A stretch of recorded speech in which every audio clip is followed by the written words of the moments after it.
That music, where is it from? Oh, it's from outside. You cannot control it. I sent somebody, but I think he failed. Is that rain? Okay. Okay, let's start.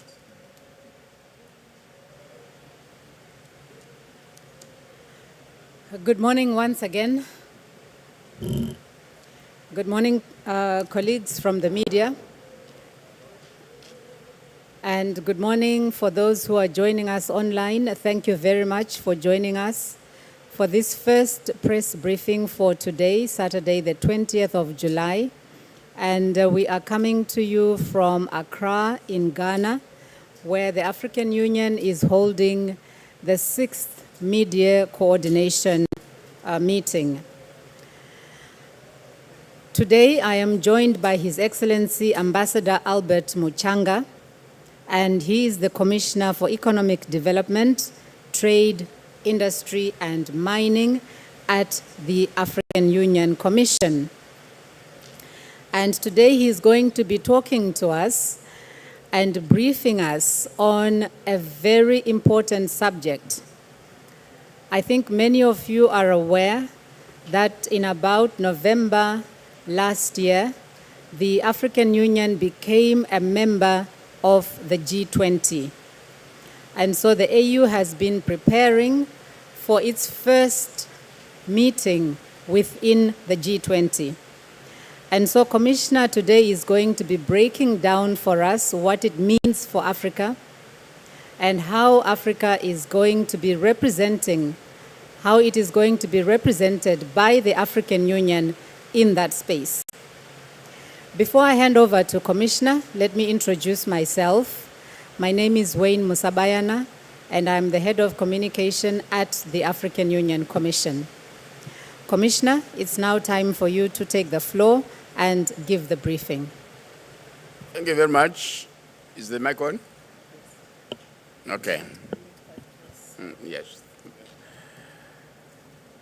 I greet all of you members of the media who are in this house, and the topic has already been given, so I'll go straight to the point by saying that we became a permanent member of the G20 during the presence of India in the G20.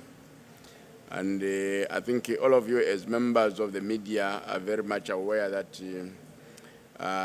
this world body was created in June 1999 as a response to the Asian financial crisis of 1998.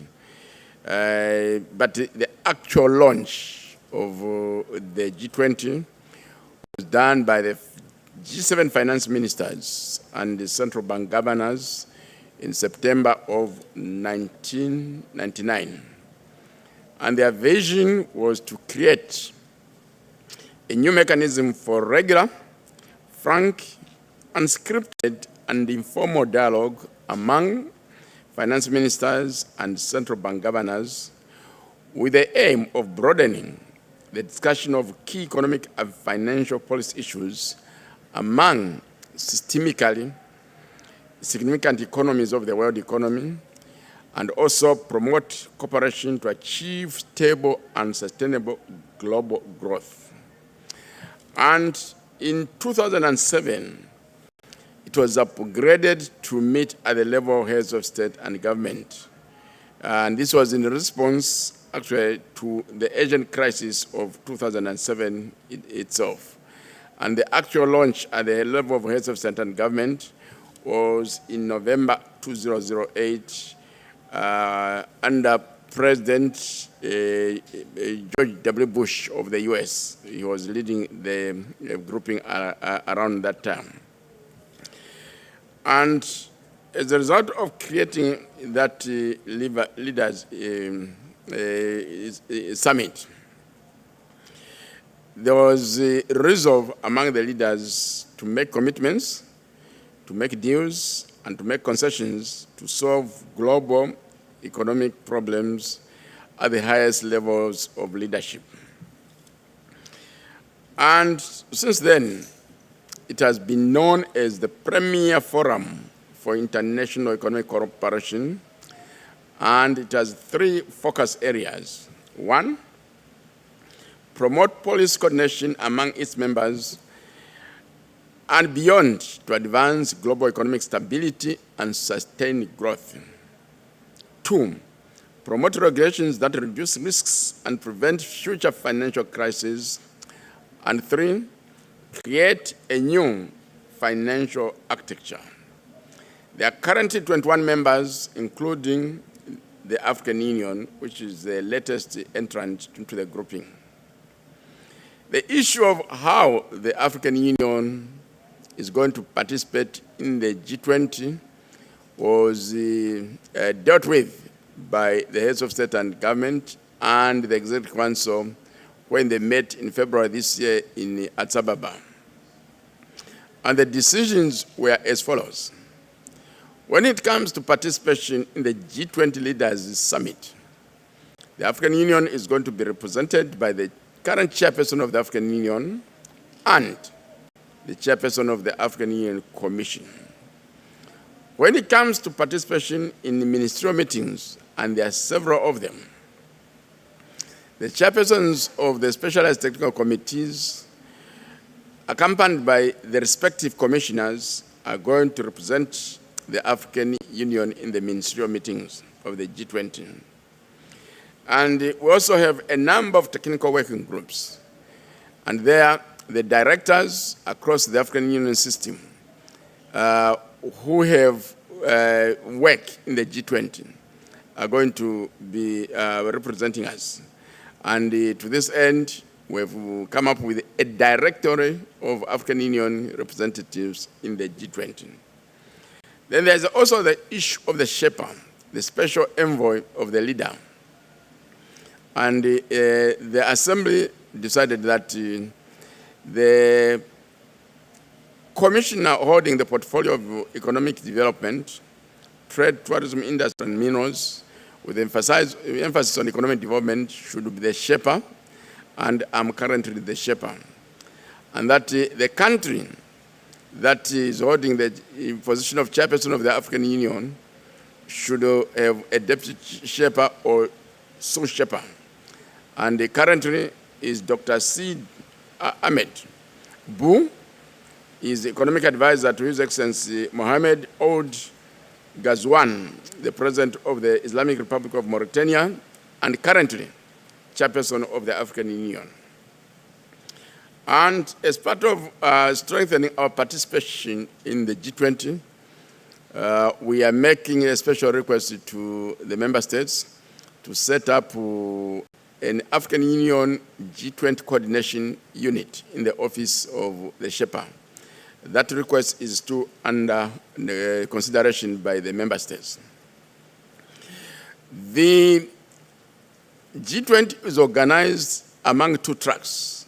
The G track, the finance track, and the Sherpa track.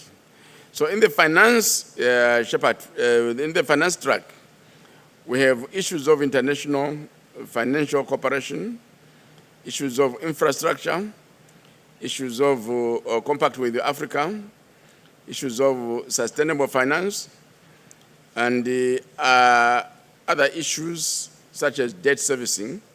And as a result of that, it came up with the Debt Service Suspension Initiative in response to the COVID-19 pandemic, and later that was transformed in the G20 Common Framework for Debt Treatment beyond the Debt Service Suspension Initiative. And also, we have also issues of how to it has come up with principles on for quality infrastructure investment, among other deliverables. Then for the Sherpa track, we have working groups on education, health, trade and investment, development, the digital economy, anti-corruption, employment, the energy transition, as well as issues of the environment, culture, tourism, and also education, which is academic, and agriculture. Then we have what we call the engagement groups. Those are from civil society and other agencies. And these are from business, the civil society, labor, the parliaments, the scientific community, the special audit institutions, the startup operations, those dealing in urban affairs, women affairs, youth affairs, among others. Now, each president comes with priorities. The current president of the G20 is Brazil, and Brazil has 3 priorities. These are on social inclusion,